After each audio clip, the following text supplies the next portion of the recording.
One of the things that has always disappointed and mystified us is why we haven't been able to use biomass and things like that for power generation more effectively. But generally speaking, we want to support the timber industry by trying to ensure that there is less red tape, less unnecessary regulation. Yesterday in Kingston, I was talking to people in the timber industry, and they were saying that it costs more to get timber from here to Melbourne than it does to get timber from New Zealand to Melbourne. Now, in large measure, that is not because of any inefficiencies of the local industry or the local workers, it's because of the red tape and the regulations which state and national governments here in Australia put on the industry.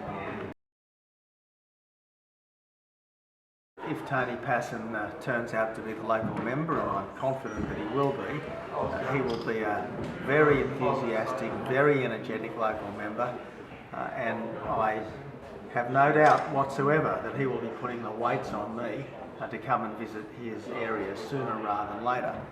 Let me make this commitment. The next time a Coalition Prime Minister comes to the electorate of Barker, he or she won't just go to Mount Gambier. By the time I leave this area about this time tomorrow, I will have been in this electorate for fully 3 days, 72 hours. That's a pretty long trip by the standards of senior politicians.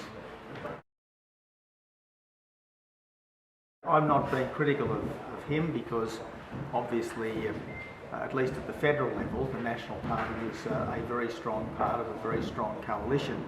But we did see a bit of a difficulty when a West Australian National was elected at the last election, and while Tony Crook has effectively joined the coalition subsequently, for quite a few months there was a bit of uncertainty, and I would just respectfully say to the people of Barker that they should vote for a coalition candidate, and the coalition candidate here in this seat is Tony Passon.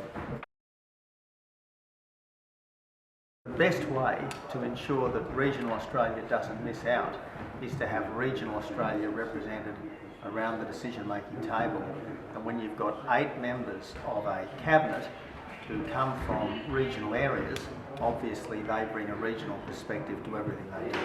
We will get rid of the carbon tax, we will get rid of a lot of unnecessary red and green tape.